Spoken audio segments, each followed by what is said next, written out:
Hello, everyone.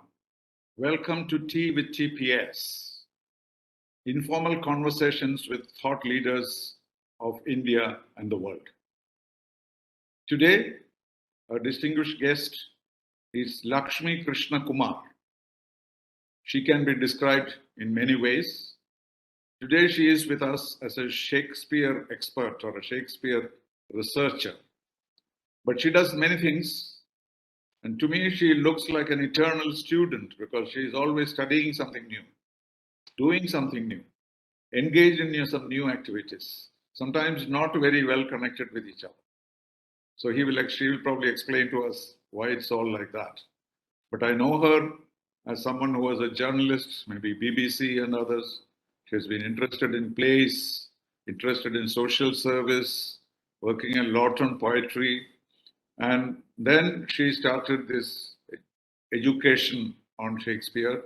We took her to Stratford-on-Avon, where she spent time doing a master's degree. And now she is proceeding to do a PhD in Germany on Shakespeare. So we will talk generally about that, but she has also another interesting assignment as the founder of O. Everybody will say, what is O?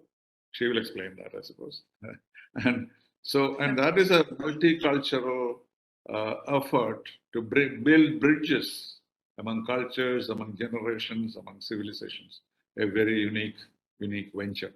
So she's a person of different abilities, different interests, and but we'll focus first on Shakespeare itself because that is an interest which we both share.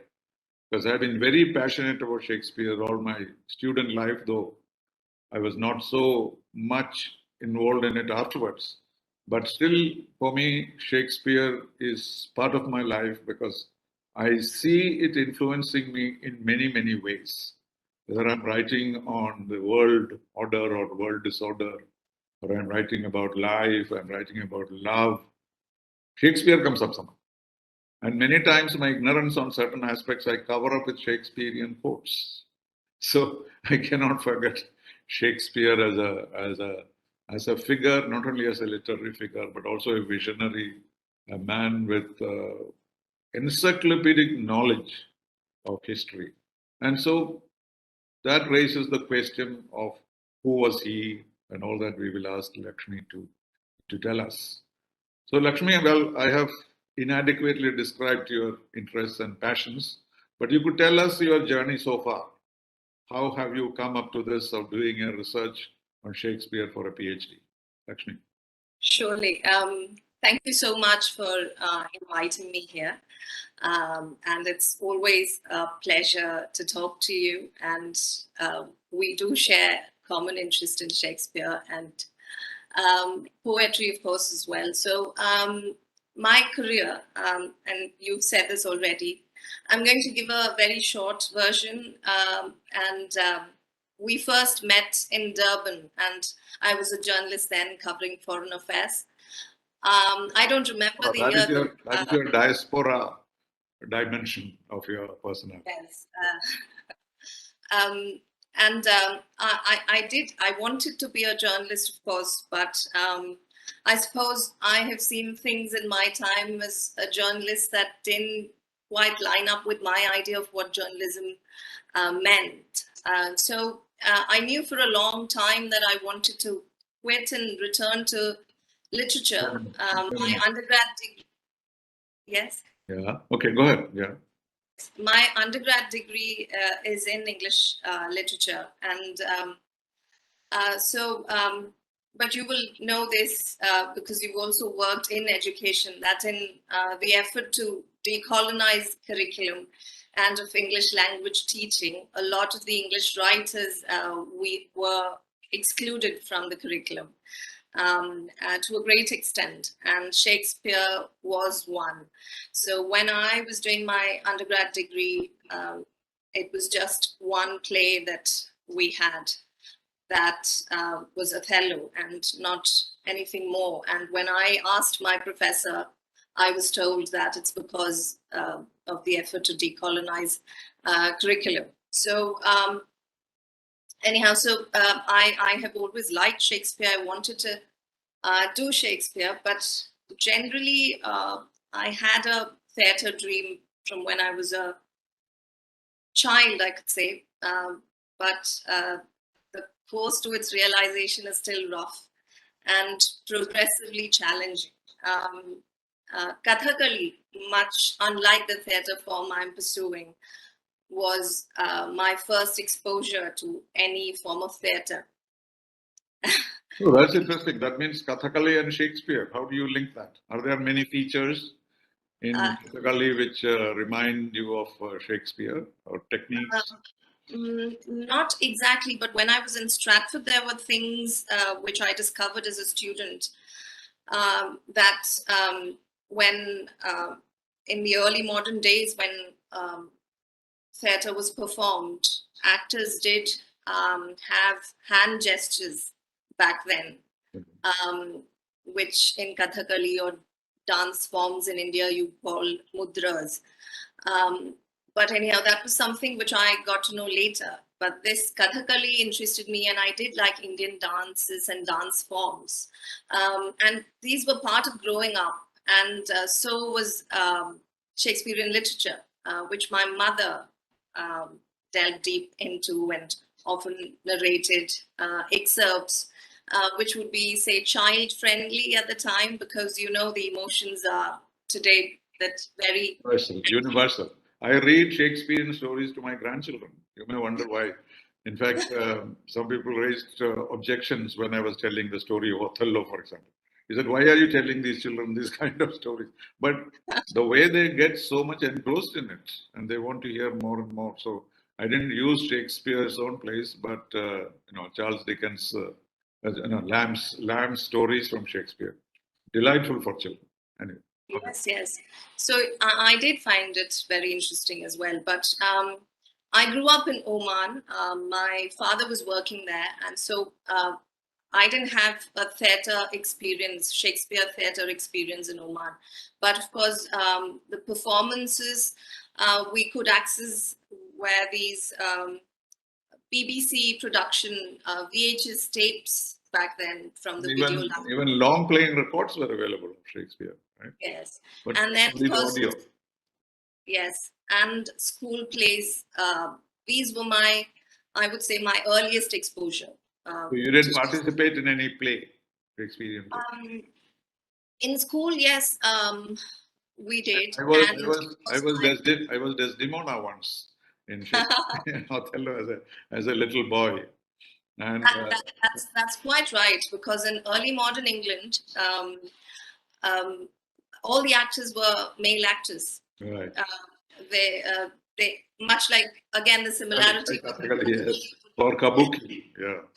Yes, would also be that. And even rest of Europe, they did have stage productions with female actors, but in England, they had male performers.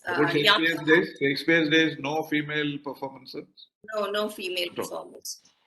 Only male actors performed, and there was a hierarchy. It was age-based, and young actors, before their voice cracked, they got to perform female roles back then. And as you progress, you get to do the more meaty male roles or the tragic heroes. Then I did King Lear later. So from Desdemona to King Lear was a big progress. Yes, so that's exactly how it went back then. Yeah. Right. Let's talk about the identity of Shakespeare. You lived on Stratford-on-Avon, where he must have been a physical presence, the statue there. And people say this man is supposed to be a writer. What he has in lap is a sack full of wheat or corn or something. Have you come across that phenomenon? See, the identity question and what Shakespeare was all about, and there's so much still that we don't know, but I definitely would think it was the boy who grew up in Stratford who went on to write all these plays, and I wouldn't attribute it to anybody else. But could a single man do so much? 36 plays or various, diverse characters and stories and histories. And so he was very prolific, and the variety is tremendous. So sometimes when you see somebody doing things which are superhuman, we tend to disbelieve it. Or Yes, sometimes, yes. like in the case of Mahatma Gandhi, say, "Oh, he was an avatar," or is an incarnation. Could not have been a human being. So that kind of theories, he could not have done all his one man. So it could He be a could not. consortium of playwrights. They may have got together in the evening and produced a play for the next day. So it's not a particular person, but a group of people. That is one theory. Then Marlowe is supposed to be have something to do with Yeah. Shakespeare. These I would say. So I just want to, I think I'll quote Sir Stanley Wells, and arguably the foremost authority on Shakespeare today. That's according to me. Yeah. And this is a question Professor Wells has spoken about a lot, and I'm aware of the buzz, but I'm just going to quote what he had to say, because after talking about it a lot, he just went on to say that who knows what motivates the theorists? Is it snobbery, a belief that a man of relatively humble origin is less likely to have written the plays than an aristocrat? Right. Is it the desire of 10 minutes of fame? The media readily latches on to supposed news about Shakespeare.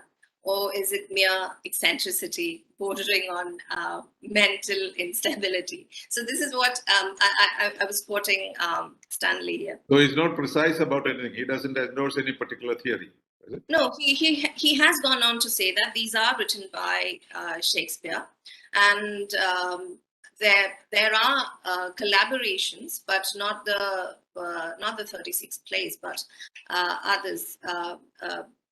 Pericles, Prince of Tyre, is a collaboration between So there Shakespeare. may have been others who collaborated with him rather than somebody else doing the job. That could have been, but these ones are attributed to Shakespeare, and also it is possible because when you go through his plays, as you read and as you go on read and reread his plays, it becomes very apparent that this is the person from Stratford who has written these plays. There are many elements which tells you that. So No, but basically it is this, that how could a single human being could produce yes, so much of a world of mystery, a world of history, love, life, death, everything, So it's a bit incredible, but quite possibly there are.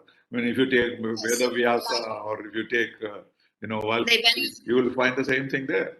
So there also you could argue that it is not a particular person. So it's probably irrelevant. What matters is that there is a group, a collection of works attributed to a single person, but he may have been assisted by others, particularly because he was not only a playwright, but also a theatre person. Every day he had to practice a play. So he may have taken help from others. Yes, he did take up very small roles, but he was primarily the writer. And again, when we talk about all the works that we're talking about, the volume of it, he did not, these are not original. These are from sources. He historical. Very adaptation. The history plays are based on Holinshed's records. No, even the other plays and heroes and plays as well. all are all Shakespearean, by historic characters mostly.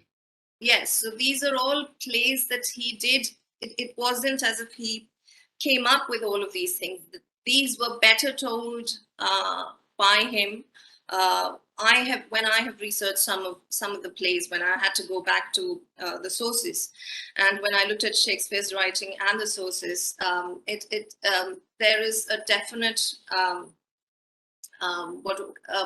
a rise in quality, and it is very different to what the original to how the original subjects were, or because these weren't all plays, these were poems, these were stories, and these were then made into Shakespeare's plays. So the signature and the style, so it is Shakespeare's, and not otherwise. Yes, so it's not relevant whether he is A, B, or C, but the fact that there was a person or an origin, and that is what we have to assess. But of course, it's interesting for students to study these various aspects, like where all did he travel, how did he know about Verona, and how did he know about these characters, generals of the French army.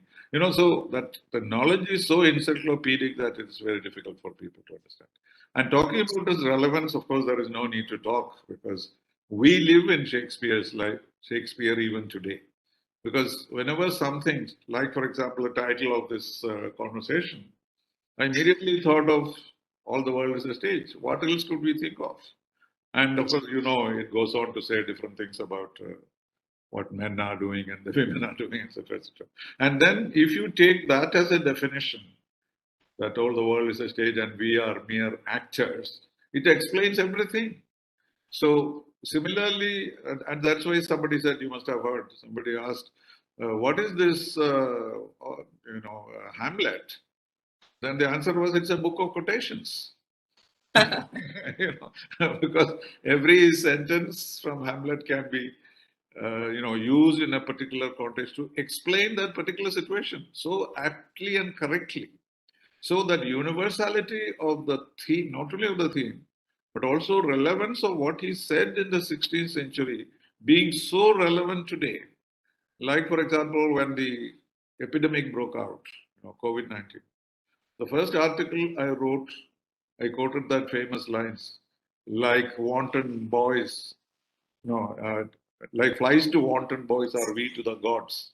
They kill us for their sport. What a wonderful explanation. You don't need to study anything. He has already told you this is just a sport by God. And there's nothing more up than that. All the explanations which came later did not throw any more light onto the COVID-19. So this is anything that happens in the world, any aspect, if you're a Shakespeare scholar, you will always find something to console you, something to concern you, and something to make you worried, something to make you very hopeful. Don't you agree? Yes. And also that Shakespeare wrote King Lear during the pandemic, one of those lockdown periods. So that is also one of the things that was said. Yes. What did we do? Did we come up Story of the plague. But he didn't write a full thing on the plague, right? There's only some references.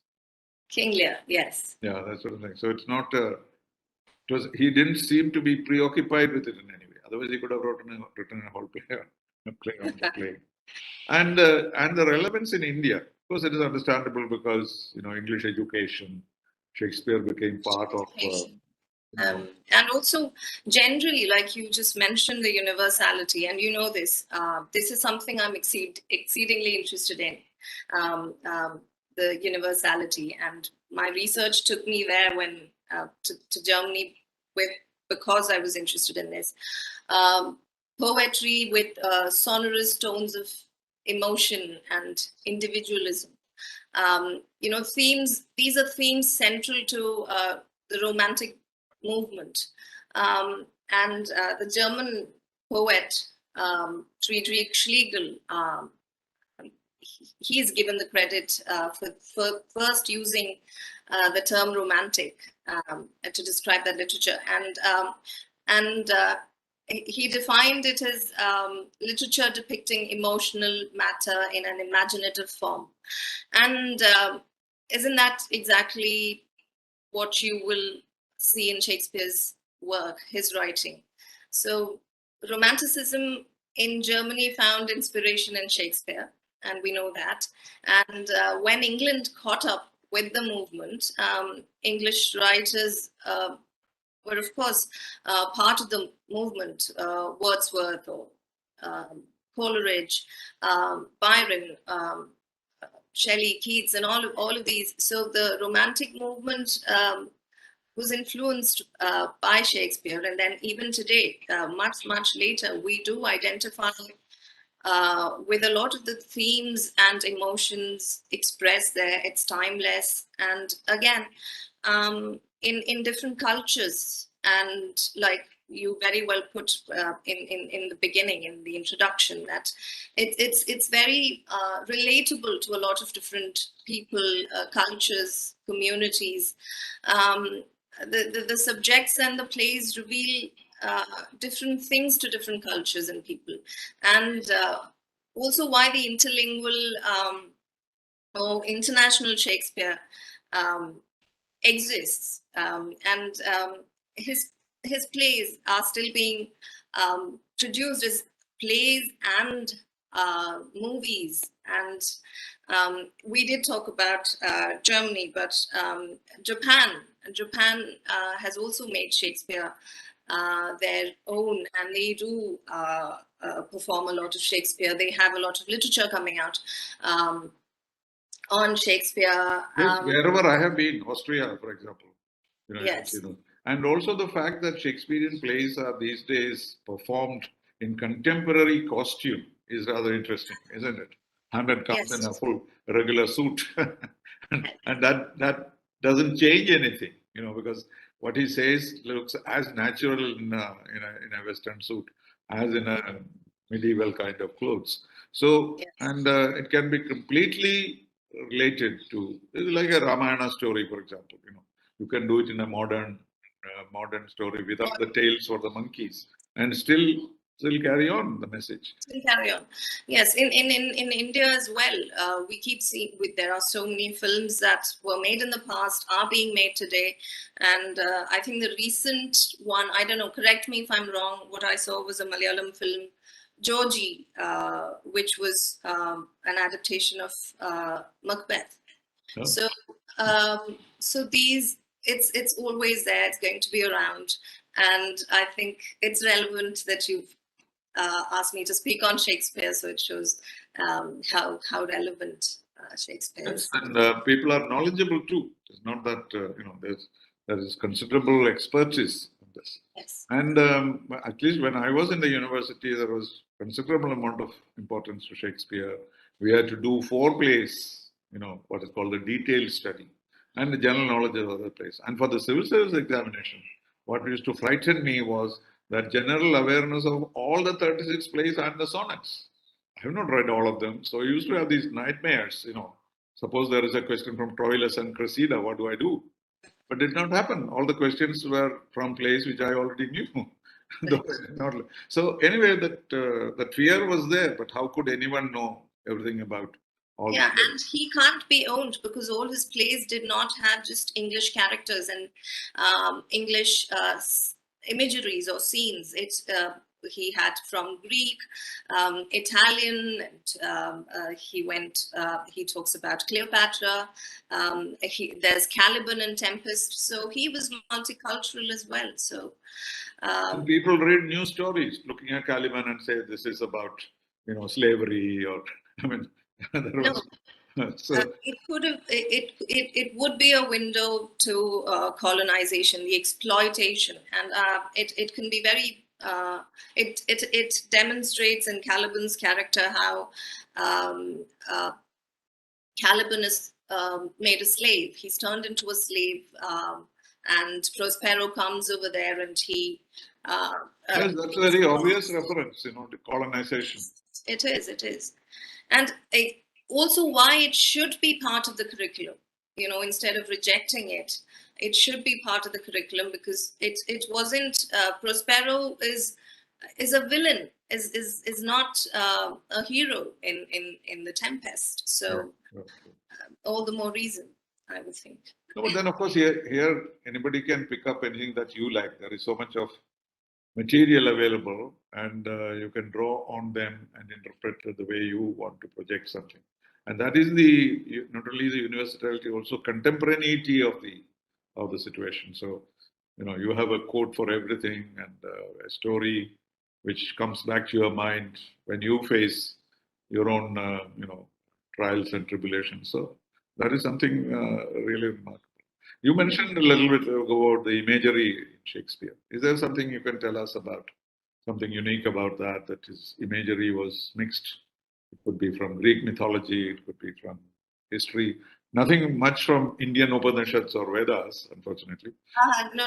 I wouldn't go there. But when you say imagery, I'm just thinking where to start, because there's so much, and I like.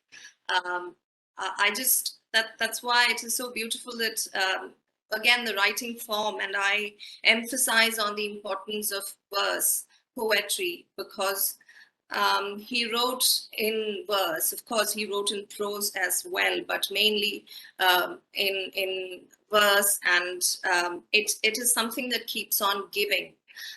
Even rhyme poetry he used to write once in a while in a song or in a gig or whatever. Yes, songs. So it's that is why we keep finding so much every time we read and reread. It just cannot be. We can't stop studying Shakespeare's work, because there's so much that keeps coming, and people draw many different meanings and all of that. And again, in when we talk about imagery, is it all right if I quoted? Sure. Okay, so there's this. I'm just. There's no particular reason why, but I quite liked it when I was reading this Midsummer Night's Dream, A Midsummer Night's Dream, and this is the character Oberon speaking. I'm going to read it.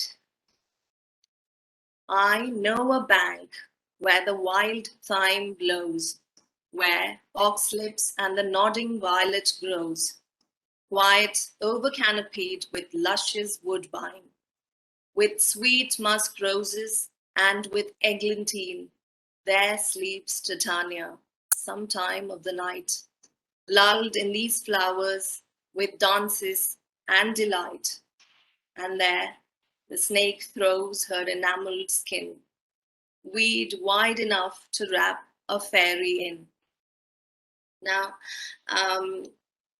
this is from A Midsummer Night's Dream, and it is a fantasy, and it evokes many sensory experiences.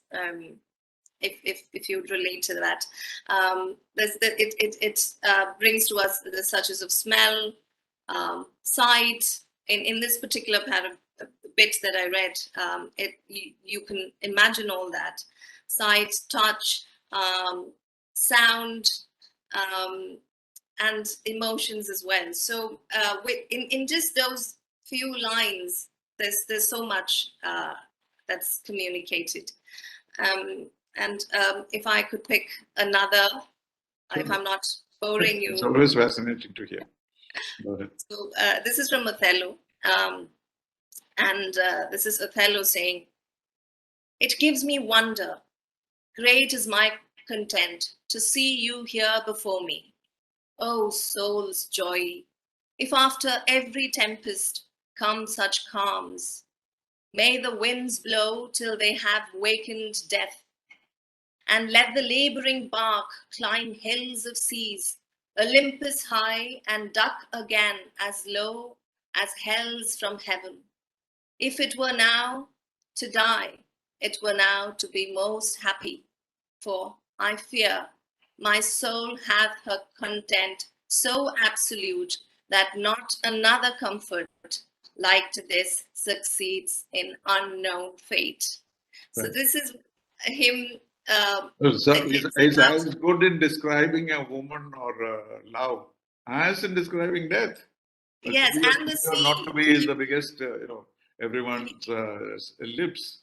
How well he has set out the options.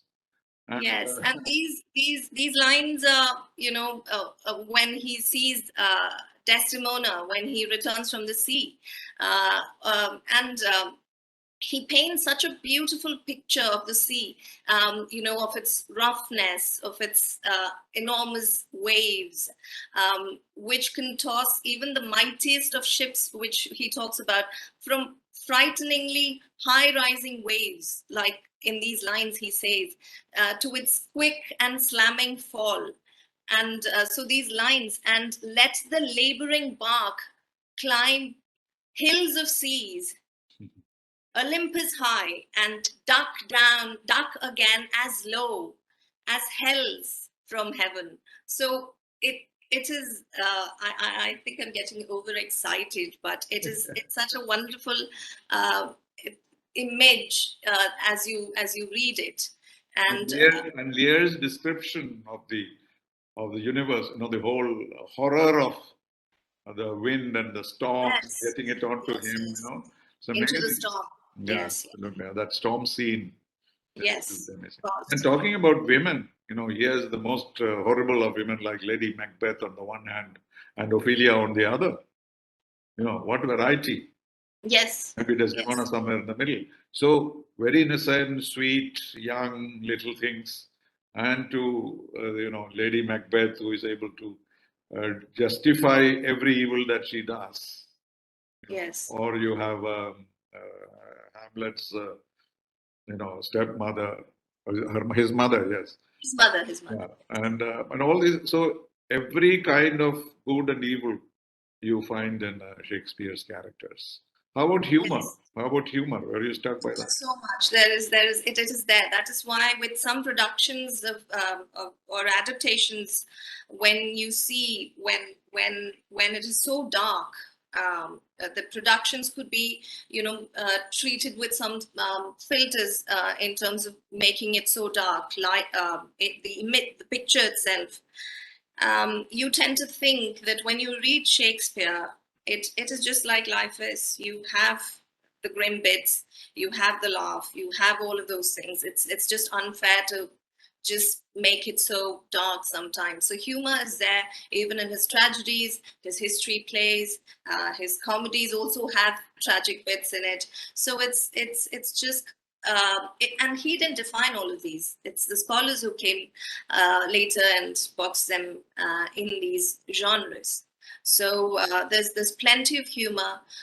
Sir John Falstaff, who's a recurring character from It's called Henry. unconscious humor also.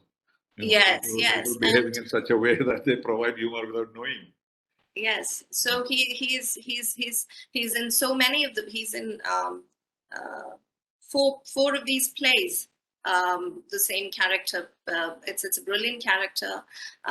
Many actors have wanted to play John Falstaff, and why wouldn't you? Because it's such a it's a very meaty character to bite into for an actor. Literally meaty, because he was very fat.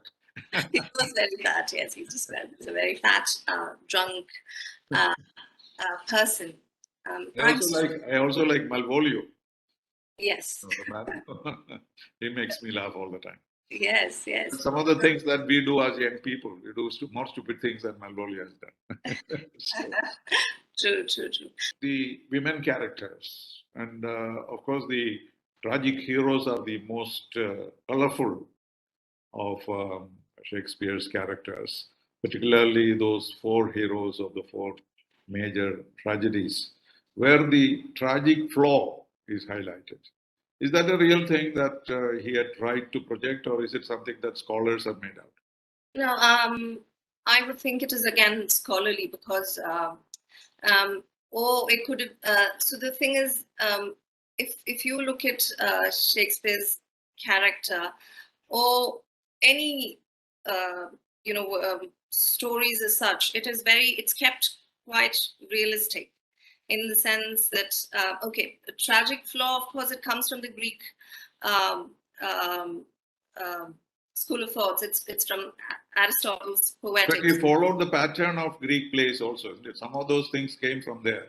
Yeah, but he did not follow the Sequence, yeah. no, he did not. Yeah, so But the Deus Machina was a part of the Greek. yes, of course, he would have been yeah, of course, exposed to Some of the techniques he used. yes. So in his depiction of characters or relationships, or you mentioned the tragic flaw. If you would see it, these are there in characters, and it is there in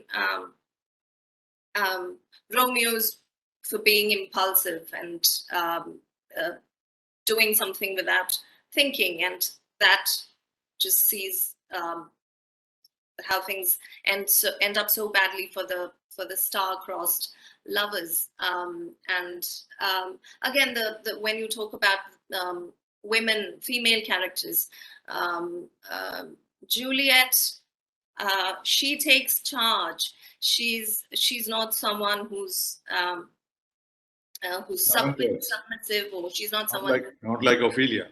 Yes, you will see all of these things in these characters that are portrayed and are there. And again, Lady Macbeth, when she wants to be as wicked and cunning, and she prays, "Unsex me," because as a woman, you're expected to be gentle and softer and delicate, but she wouldn't want to be that. She is pushing the ambition in Macbeth.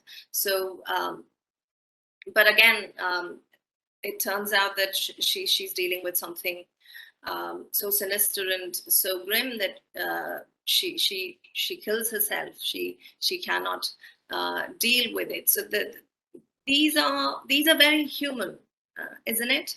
These are very everyday things. These are things we experience. These aren't larger than life portrayal, I would think. And again, in the sonnets too, you will see these. And so if one were to look for a very rosy picture of love, or you want to send something to a lover, quoting from Shakespeare, it's not particularly a Valentine's Day friendly sort of literature. It is very realistic. It is. There's even there's a lot of ribaldry in Shakespeare, which have got edited over the years. Our textbooks didn't have it, but if you went to the library and saw the unedited version, you found a lot of stuff like that. So he covered virtually everything. That is the greatness about it. And but in that process, he may have contradicted himself in various ways. Somewhere he may say that all this is because of the planets and because of various other aspects and human beings not having to do anything with it, he might say in one place. And the other place he attributes everything to the human character. Yes. In the different context. Yes. So there could be a contradiction. Yes. And you may feel that these characters could not help. Yes, things come single spies, not but in battalions. That kind of thing, justifying, as it were, what is happening to you. At the same time, saying that you are yourself responsible for all this. Don't blame the stars. So there are contradictions, but at the same time, these are relating to different situations. Yes, but the contradictions are, if you're looking at it in that sense, where you are trying to understand Shakespeare, the man, and not his plays. But the plays do not give you a picture. Let's not look for Shakespeare, the man, through his plays. That's not where we should look for him. The only thing that we have with us, and we could perhaps look for Shakespeare in, would be through his sonnets. And I was just about to ask, because many people believe that his sonnets were his best work. You agree? I have loved the sonnets, and but if you ask me about the play, the sonnets are very difficult as well. For us dealing with Shakespeare quite a lot, it's just there's so much it packs. To unpack all that, it's not easy, and also why there was a recent book on it by Sir Stanley Wells and Dr. Paul Edmondson. But I heard your interview with Stanley Wells, and we will probably show a little bit in this conversation, because I found it extremely interesting. the way they explain the importance of the sonnets. And one of the things they said was that probably these are all picked up from various different stages of his life. It was not a one unitary thought. Yes. So there is a lady of the sonnets, etc. But they Yes. seem to be quite scattered all over the place in his life or work life. Is it so? So this particular book, it's called All the Sonnets of Shakespeare, and the effort was to chronologically rearrange. Yes, which came first and which came later, etc.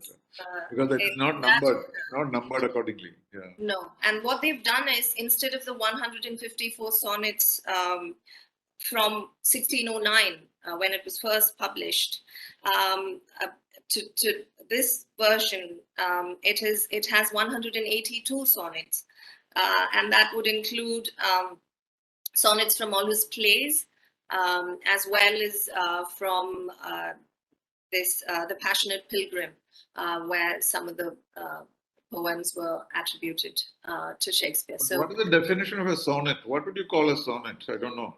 Is it just a poem of any kind, or is there some particular features?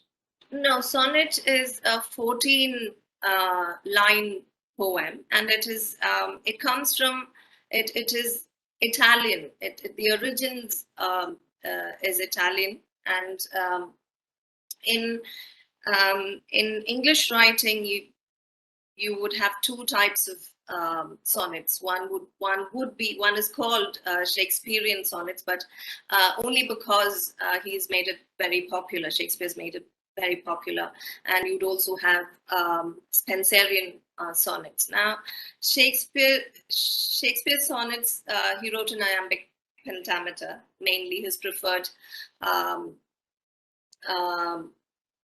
template, metrical template, and so the sequence, the rhyming sequence would be of a Shakespearean sonnet would be A B A B, C D C D, E F E F, G G. So it ends 14 lines. 14 lines, and the last two lines would be a couplet, a rhyming couplet.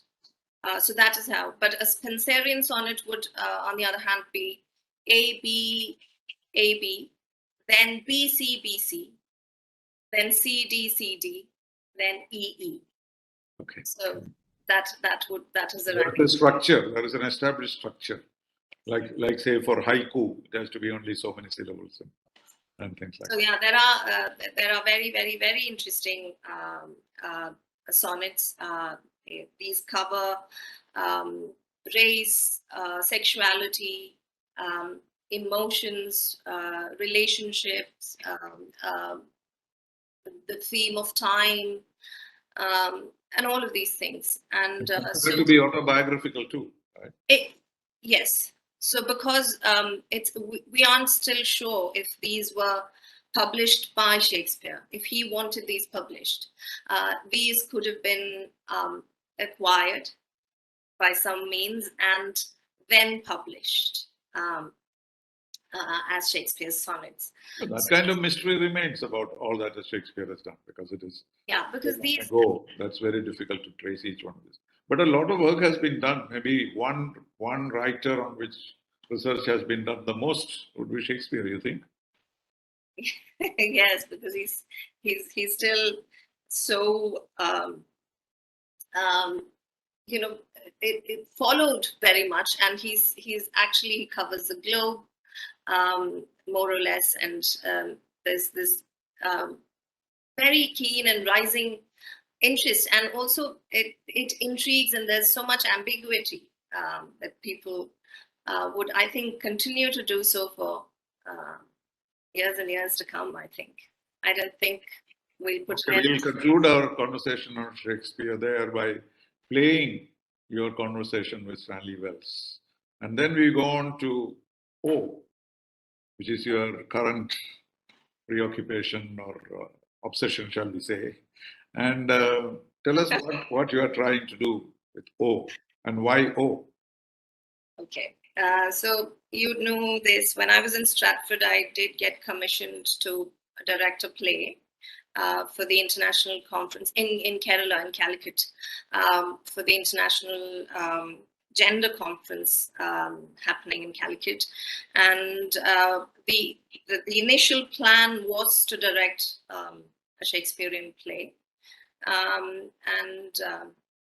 We were thinking of doing Taming of the Shrew because it's a problem play. I think it's a problem play, and because the terminology shrew and how a woman is made to or tamed to do the chores and take care of a man's needs and all of that. So anyhow, that was a play that we were planning to do because it should have gender relevance and everything. And then we couldn't because of COVID, and we decided to do another play. And as I was working on this, there was a young girl working with me, a very, what do I say, very, very passionate, very committed. But she did, when she began working, she said, I have no exposure to theatre or poetry, so she was just finding it very difficult to understand, what we would be doing. And she wanted to be away from it and only wanted to be part of maybe the logistics and, things like that. And thinking that poetry is what we did in school. And it so happened that I, started to read out poems and read excerpts from Shakespeare's plays, and we had a chat around it. And then she is now someone who enjoys it, and she reads poems, and then so that was a 22-year-old. And so when she said poetry is what we did in school, that sort of made me think the way it is taught in schools, how is it taught? So students are always asked to find maybe the rhyme scheme, or identify the similes or the metaphors, or and that I wouldn't think is the right way to teach poetry, to derive all the wonderful things in poems, the emotions and nature, and there's so much that you can get from it, but you sort of repel children or students who maybe would not have had an exposure otherwise, like maybe at home. I did. We did. My mother did. So it wasn't so difficult for me. So, but then I realized that wasn't the case with everyone. And you created a structure in order to do more of it. We needed to give people an exposure. And poetry is at the center of what we do at home. And that, when she said that, and when we worked together, is when I realized we have to do something. And that is when I went ahead and registered. And you talk of bridges, building bridges between what and what? Building bridges, because it's not just so. When we talk about, so I have also the letter, the muse letter, as I would call it, why we have chosen it, and that also goes back to my Shakespeare days. And I was inspired by this book by Bruce R. Smith on the acoustic world of early modern England, attending to the O factor. I went further into it, and I found very interesting similarities in ancient Indian texts. And is it Om, coming from Om, or? Yes. So there is Om, the sound Om as well, but I don't want to go into color it with any sort of religion, because that the ancient texts don't do that. And so I want to be very particular and very careful when I say that. So that is because of the present atmosphere. Otherwise, Om is not associated with any religion. It is more universal than any religion at all. But in today's Indian context, anything that you touch, Upanishad or yoga or Veda, or anything that will be immediately identified as such. Yes. Sorry, but then I would say on a yes. regular basis. So newsletter. So in the ancient texts as well as in Shakespeare's text, you would see the universality of O, and the sound O would mean if I say, "Oh, I'm sad," "Oh, I'm so happy." So the letter O or the sound O, it just covers a lot of emotions. So the other expression "ayo" can be interpreted so much. Yeah, I don't know if you've seen it. Shashi Kumar has done a video. Oh, Because when "ayo" was first introduced in the Oxford Dictionary, he had a little video in which how "ayo" can be used in so many contexts. So yeah, it's somewhat similar. It looks, yes. and it not only just holds the sound O, the numeral, 0, cipher, which that was That yes. was further behind in Indian history, yes. Yes, of course. So Indian history and cipher and Sifra and Arabic, there's so much. I don't think we'd be able to end this And the conversation. latest is Mrs. Shibulal with her "O" by Tamara. so, Yes, and yeah. So the numeral and then the shape, the round and the globe, and of course Shakespeare's globe and all of that. So that was my dissertation. That was a paper I worked on, and I went crazy with but it. is it a name or an expression which is easily to propagate? Because is it catchy enough for that? We are trying to make it catchy because it was funny because when I went to register the trust in Delhi, there was this person asking me, "Madam, ये क्या नाम है आपने ये ओ क्या है ओ का क्या मतलब है?" Exactly. That question will ask. But that itself, so that's the starting point of the conversation. So Yes. So some luck with some luck with your "Oh," but don't forget Shakespeare because you know so much about Shakespeare is very much part of it. You have so much interest in it as you have contributed.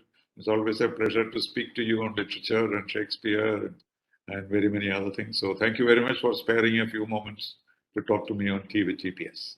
Thank you very much. Thank you so much. Lakshmi, thank you.